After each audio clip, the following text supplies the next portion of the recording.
welcome to the Debrief. This is Carolina Journal's weekly recap of everything happening in politics and public policy right here in North Carolina. It's been kind of a slow week. We're going to be really expanding today. I'm glad you're here because we're going to be talking about the debate with the GOP primary presidential candidates. It was a big news, lots of interesting breakdown, plus a brand new poll just out about where North Carolina stands in politics and in public policy. So joining us this week on the couches, we have the whole CJ team right here. Of course, we have Alex Baltziger, our political reporter covering the General Assembly, and opinion editor David Larson. Plus, we have Teresa Opeka covering the executive branch of North Carolina politics and news, and David Bass. He's our reporter for Carolina Journal focusing on education. So we have a lot going on. We're going to jump right in. David Bass, you have the latest on this new poll. It looks like Governor Roy Cooper is underwater. Is this a first for the governor?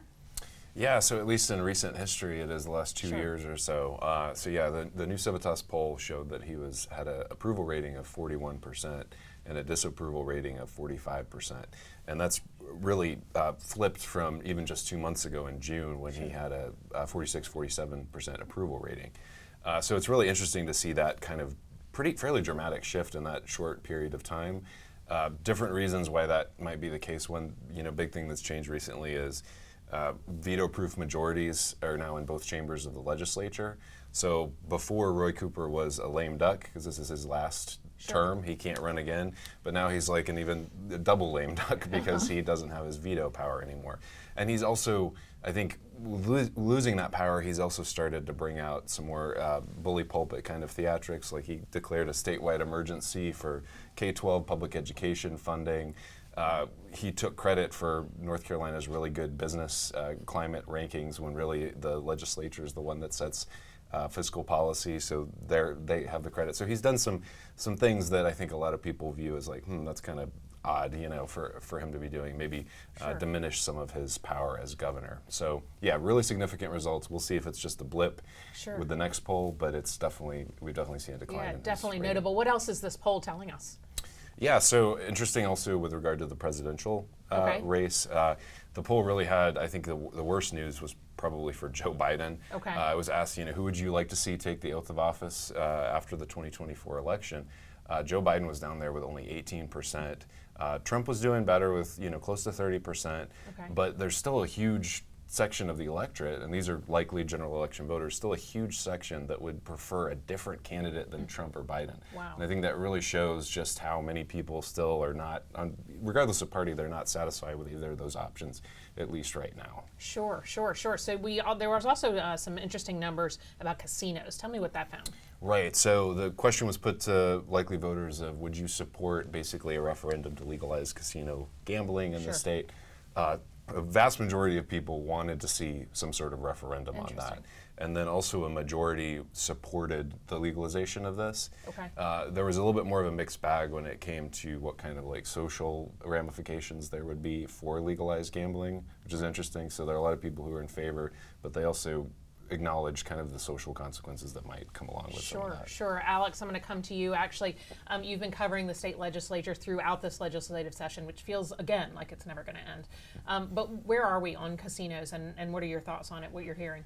So we will see. A lot of this hasn't been made public. I think we've seen draft of some sort of casino language, but it looks like it'll likely be in the budget. That's to be decided once we get a final budget. But yeah, the state legislature seems to be wanting this idea of casinos in the state. We've already passed some legislation on sports gambling. I don't know exactly where Governor Cooper is on this, but it might not matter anyways, because if it is in this budget, it's going to have to be tied to Medicaid expansion as well. So I'm not sure if Cooper's objections will mean anything. I know that not all Republicans or all Democrats are on board for casinos, so there is some bipartisanship against casinos as well as for it. So. Very interesting. Now, David Larson, you've actually run, on CarolinaJournal.com. You can find them there on CarolinaJournal.com if you're looking for arguments on both sides of the casino debate. What are you finding people are turning in and the response has been to our op-eds? Yeah, so there was one from CPAC that they were against it because they said they seemed like there's some corruption in their mind because a lot of lobbyists had a hand in, okay, we can have these tax cuts, but we'll tie those to having these new casinos be available. And then the other people that are against it for more social reasons. And then there's more of a libertarian argument and a YIMBY kind of, just let people develop if people want to gamble, let them gamble. If a county wants to have a casino, let them have a casino. So more of a libertarian, let people gamble and if they want to on the other side of it. So like he said, it's not really split by party because a lot of the opposition we got was from Republicans, but also the people mainly pushing it forward are Republicans. Sure, very interesting. I'm going to wrap this up with you, David. Tell me, one of the things that I really like about these polls is they're very North Carolina likely voter centric. So they really give us a good feel for what this means. Do you think that this is a bad sign for Governor Cooper in this instance? Because it seems like the veto overrides, maybe it may have played a role in it. Yeah, I mean, I think it's definitely bad news. Again, it'll be interesting to see what the next poll shows, if this is just a blip on the radar, so to speak. But to that point, and another interesting finding is on the generic legislative ballot for General Assembly, Republicans continued to have an advantage there over Democrats. So, as we're wrapping up the summer now, I think it is interesting seeing Cooper's rating down. Republicans are still doing strong in the state legislature. And just to see how, despite a lot of the controversial issues that they tackled this year, gender ideology things, abortion, all these social issues and everything with Medicaid and all that, there's a good level of support for the Republican majorities. And then this drop with Cooper, if you're a Republican, you probably are feeling really good about these results. Very interesting. All right, we'll be following more with this. Actually, David Larson, I'm going to come to you now.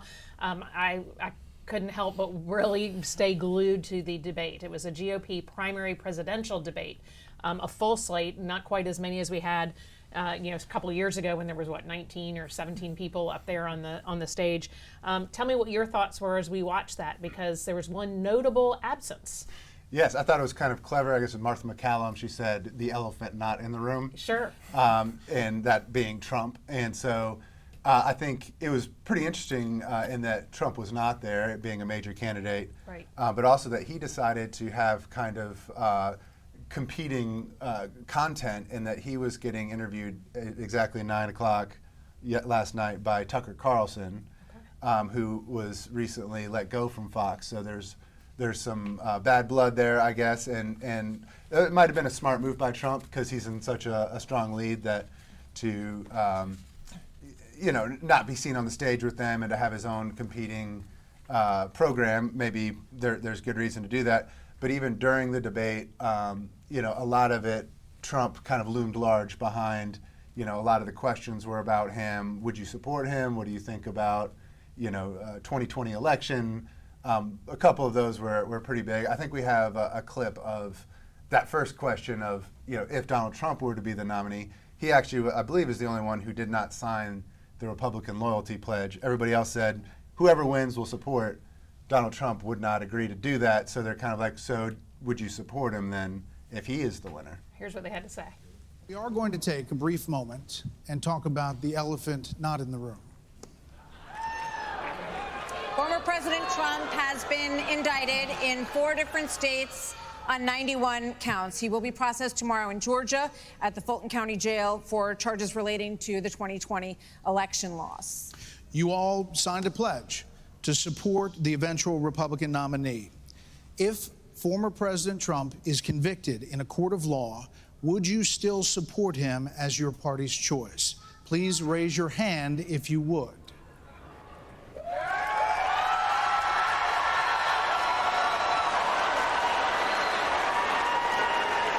Just hold on.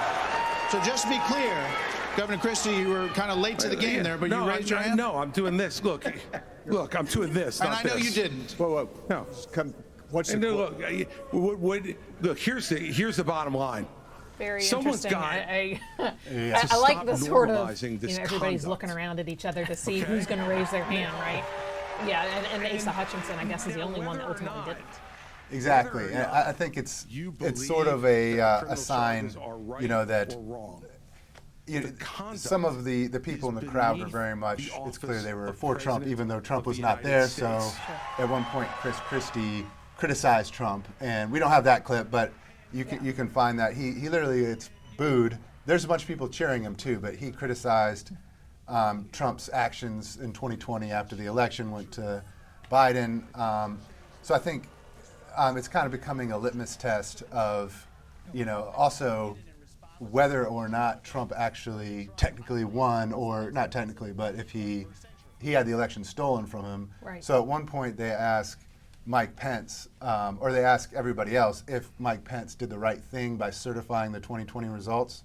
And that's another one that got pretty interesting, another clip that we have, got interesting response from everybody. Sure. DeSantis, do you believe that Mike Pence did the right thing on January 6th? So here's what we need to do.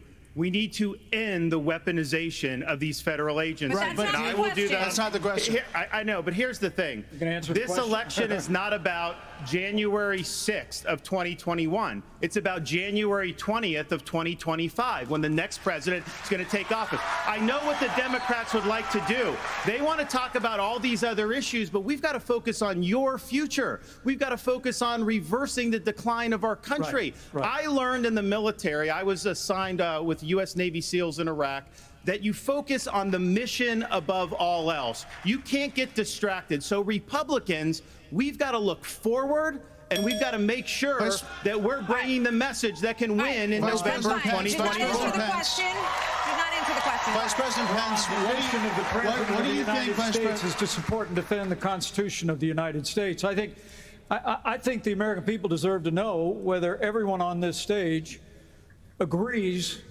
that I kept my oath to the Constitution that day. There's no more important duty. So answer the question. I've answered this before. So yes. Why are we?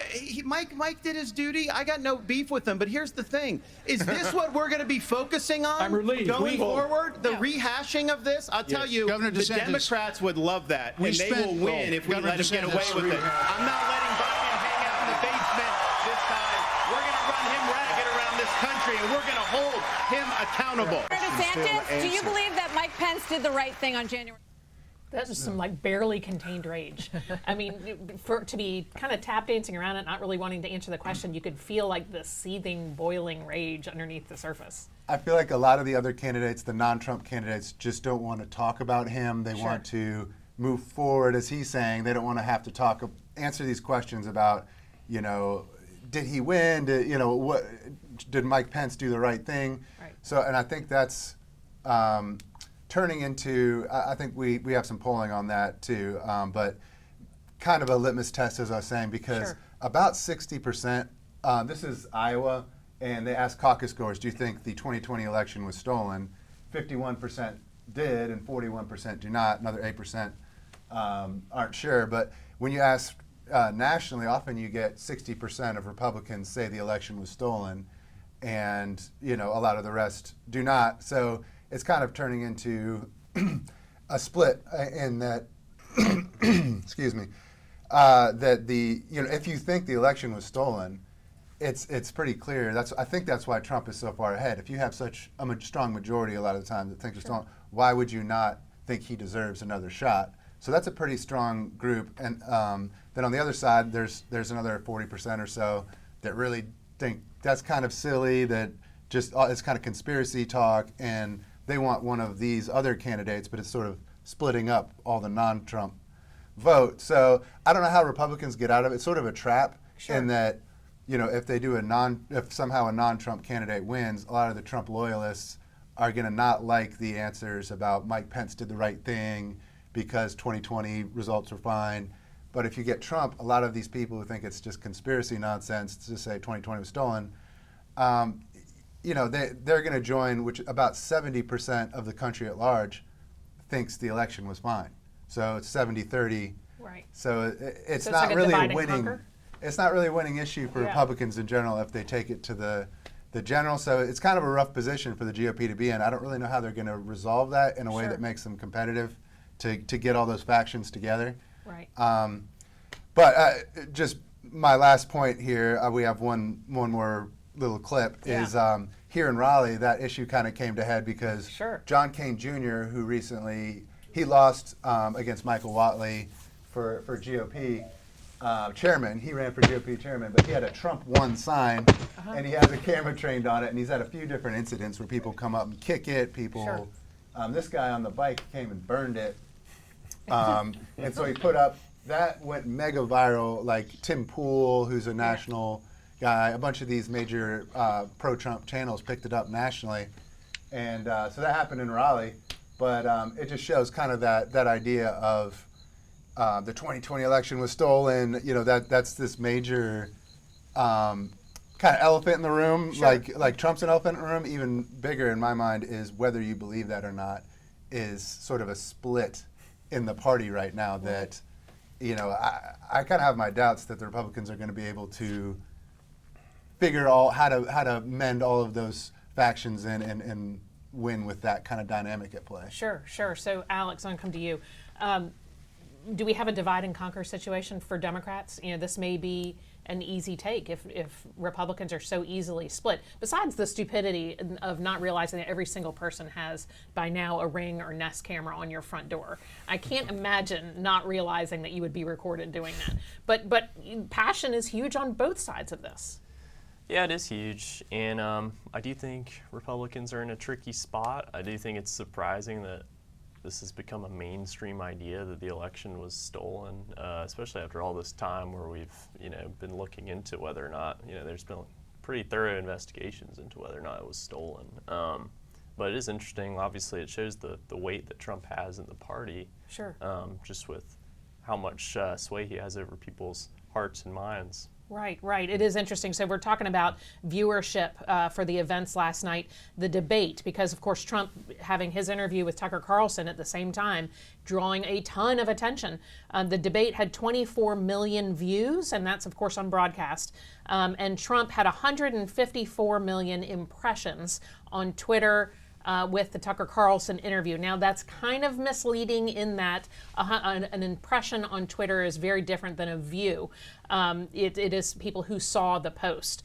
So he had there were 536,000 likes on that interview. So it's kind of an apples and oranges comparison of viewership, but you can't really deny. Teresa, tell me your thoughts. You can't really deny Trump's draw, particularly among Republican voters. Oh, absolutely. And the more all these charges come out, like what indictment are we on, like the 99th indictment now or whatever it feels like, the more popular he gets with his base. They're talking about today about him turning himself in. They said if there's going to be a mugshot, it's going to be so popular among his base. It's going to be on dorm walls. It's going to be everywhere. Yeah. So, yeah, it's... Nikki Haley said something interesting. You and I were talking about this earlier. She had an interesting comment during the debate to say, if you want something talked about, give it to a man. If you want something done, give it to a woman. Something like that. But she also really was able to thread the needle in the spin room afterwards, saying that she was proud to be part of the Trump administration. She was happy with all the things they did. But as a nominee, he would spend all of next year in court, and that they need to move on. Do you think that there is a part of Trump supporters who think that as well? I think so. I think they're divided down the line. I know some personally who would like to voted for him before, but they're having second thoughts about what all this extra baggage coming along. Do we really want to deal with all of this? Like you say, it's can't believe we're talking about this years later already. Interesting. Move forward. Yeah, of course. David Bass, tell me what you think. Yeah, back to back to the video real quick. I appreciated how he was the arsonist. He was so careful to come up and move the American flag to make sure, and then the American flag went right back where it was, so it was useless. And then at the very end, when he goes away, kind of the scared duck waddle, away. I think it was the bike shorts and the pointy helmet that really drove it. Nothing good happens at 4 a.m. Not good. So yeah, it's an odd time to take a bicycle ride too. Yes. Yeah. Very interesting. All right, let's wrap it up. Tell me what your thoughts are. There's a couple of key points that I did think was interesting. One is that this morning, as everybody woke up, Vivek Ramaswamy was the most Googled candidate on the stage because so many people didn't know anything about him. How do you feel like everybody did?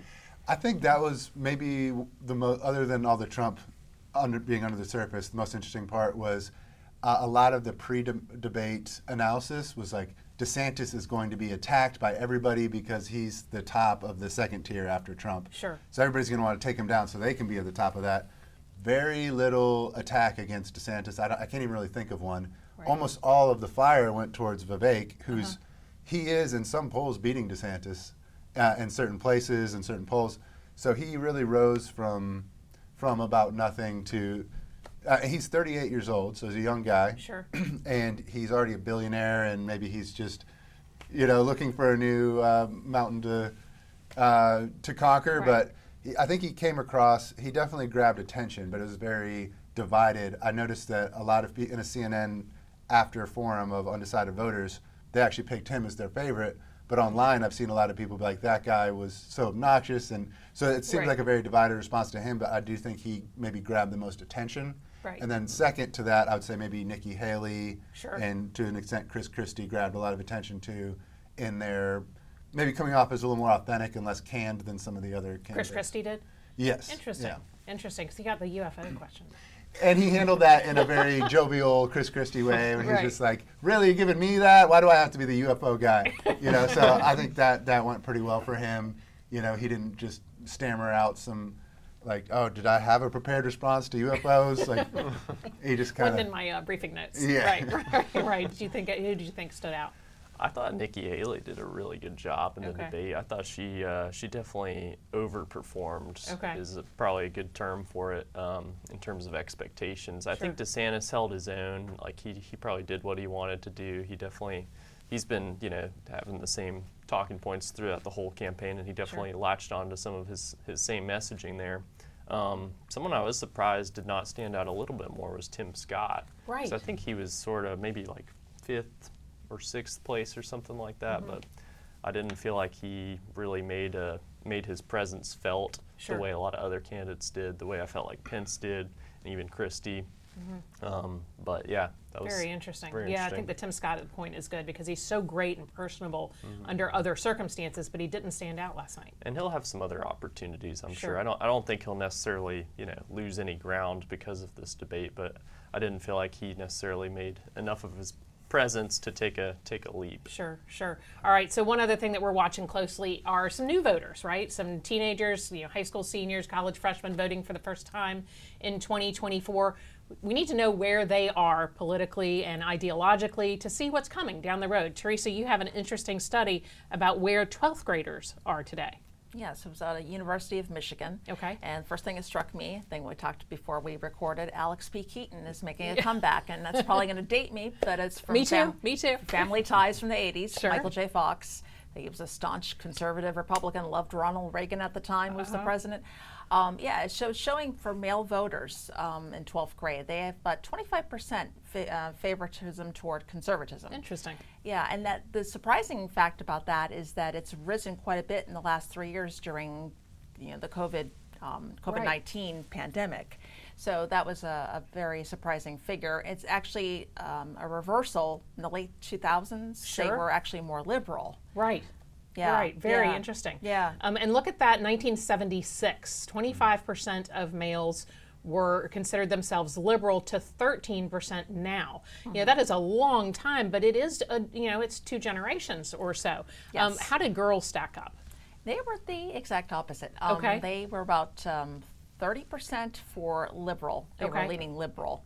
I think that's gone up 10% since 2014, and versus, I think, 12% conservative. I think a lot of that has to do with all the, I was going to say, a lot of teenagers really, I don't think, are into politics much, but it's all the social factors that come with the left leaning. Like now, you are always, had to be popular, want to be with the popular girls. Now it's all based on, transgender, LGBTQ, all those issues. Right, all those issues are a factor these days with that. Very interesting. Now, do you think education has a lot to do with that? Because we are really talking about parental say in curriculum in public schools. Do you think that this has something to do with this? No, absolutely. I think it's interesting because the Professor Jean Twenge out at San Diego University, she wrote a book recently called Generations, where some of this research was first released in that book.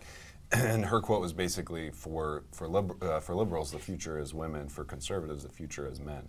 And it's interesting that, like, to see how things are dividing. I mean, they've always been divided along gender, racial lines to some extent. Sure. But to see this new divergence a little bit, particularly among young men, is fascinating. I think one of the reasons is because, I mean, we're coming out of, you know, a few years where there are these, there's a whole discussion about like toxic masculinity and like Sure. figures like Trump, you know, or even the kickboxer guy, I forget his name. He's he's really popular on social media right now. Andrew Tate? Andrew Tate, thank you. Yeah. And so I think that there are a lot of young men who are looking for, you know, an example of like, what does it mean to be a man? What is masculinity really like? And a lot of times there are negative, you know, examples that come in. But I think what this shows is that there are a lot of young men who are looking for some sort of positive example to like latch onto. And conservatives are more likely to say, yeah, like here's a positive example of how to be a young man, whereas a lot of liberals will just be like, well, we might automatically consider you a predator or something like that, you know, just because of your gender. So I think we're seeing some of that among high school Yeah, boys that as is well. really a good point. You've commented a lot on the cultural shift, particularly for men. You know, tell me what your thoughts are, because this, you know, people find a home politically in clubs, particularly in high school at this age. You're looking for a place where you find, you know, friendships, and you find you're not targeted, and, you know, commonalities, things like that. I think some of this, we want to, you know, say there aren't big gender differences in how men and women or males and females are.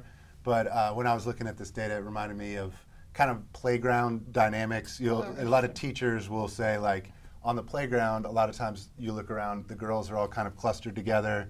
They're a little more focused on the group. Right. And then guys are often doing competitive, you know, rather than standing around talking. Interesting. And they're doing something competitive and maybe almost aggressive with each other. Right. And it's a little more individualistic. So I think the more we secularize and we go away from institutions like, you know, community and family and religion, I think male and female, just basic behaviors might go in different directions in terms of, like, what are you looking at the federal government to do for you? For the males, it might be, leave me alone, let me be competitive. If I win in the world, just leave me, I'll win, and if I don't, I don't. Where the girls might be like, no, we're a group here.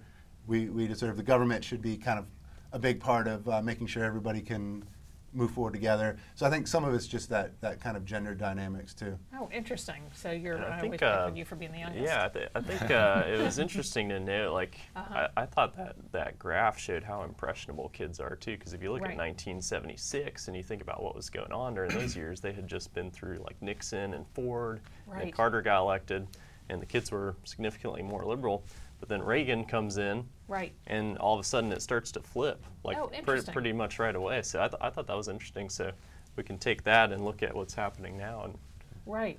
That is true. And actually, that follows. Reagan is a good example of, you know, and you mentioned it before as well. I started to see that because I was a young person during that time as well, and you started to see it become cool to be conservative, and maybe that's what we're seeing today. Yeah. I think so. Very interesting. But still, a majority of this poll still has, as we see in North Carolina, a lot of unaffiliated still. Right. They still have that. So I don't know, you know, if you want to take it with a grain of salt or see where it's leading for some people, but a lot of the teens are unaffiliated. I know when I was growing up, I mean, I came from a household that my father was a committeeman for a Republican county committee. My mom was involved with Republican Women Committee, same thing. But I wasn't exactly involved with politics. I knew about stuff, you know, but I wasn't exactly. And I think the same thing goes for teenagers these days too. Like, they know about it, they hear it in the news, but they're really not, you know, made their mind up one way or the other. Sure. So it starts at home just like everything else. Yep. What's interesting though, to me, that is, so if you have 25% saying they're definitely liberal, maybe among women, and another smaller amount conservative, that group that doesn't say either way, some values are seeping in. So even if it's not defined, I think the cultural values on those people who aren't really thinking about it and defining themselves in other times would have seeped in and made them conservative, but probably what's being taught to them and just seeping in without them consciously picking something is going to now be a little more left-wing values. Very interesting. All right. Well, before we wrap up, I definitely want to get to this because North Carolina's unemployment rate looks pretty good for most counties, some counties, but not for others. Fill us in on what's going on. Yeah, so North Carolina has a new all-time low unemployment rate of 3.3%, and there is something to be said about this being the summertime. Sure. So if you seasonally adjust, it's not technically the lowest it's ever been, but that's sort of a construct in some ways too, because technically it is the lowest it's ever been. So I thought that was interesting, but I think they did a breakdown of county unemployment rates. Okay, all right. So you can see all 100 counties. Oh, that is good. So we have the highest, the counties with the highest unemployment, but we're seeing it pretty dramatically there in that northeastern area of which I believe is Congressional District 1. That's right, and it's been this way for a while up in the Northeast. I think that's a pretty general trend. And then, if you go, I guess we'll also see the lowest unemployment rates too. Sure. But if you go west and you start and look at like Buncombe County, for example, has 2.8% unemployment. That's pretty impressive because that's a big city, Asheville and all that. But yeah, these are the 7 lowest unemployment rate counties because 3 came in at a tie at 3%. Oh, very interesting. So Chatham County, where VinFast is going, they're probably going to continue to see those numbers stay low. White County not in there, which I thought was really interesting. White County's not in there, but it's sort of right in the middle. Wake and Meck were both kind of right in the middle. I believe Wake was 3.2% and Meck was 3.4%. I think that's right. So they were kind of right in the middle of the state. Good. So low taxes are doing a good thing. Yeah. Good. Yeah. All right. Well, thank you for joining us for the debrief. Make sure you like and follow, subscribe to the channel. We'll be bringing it to you every week. Have a good weekend.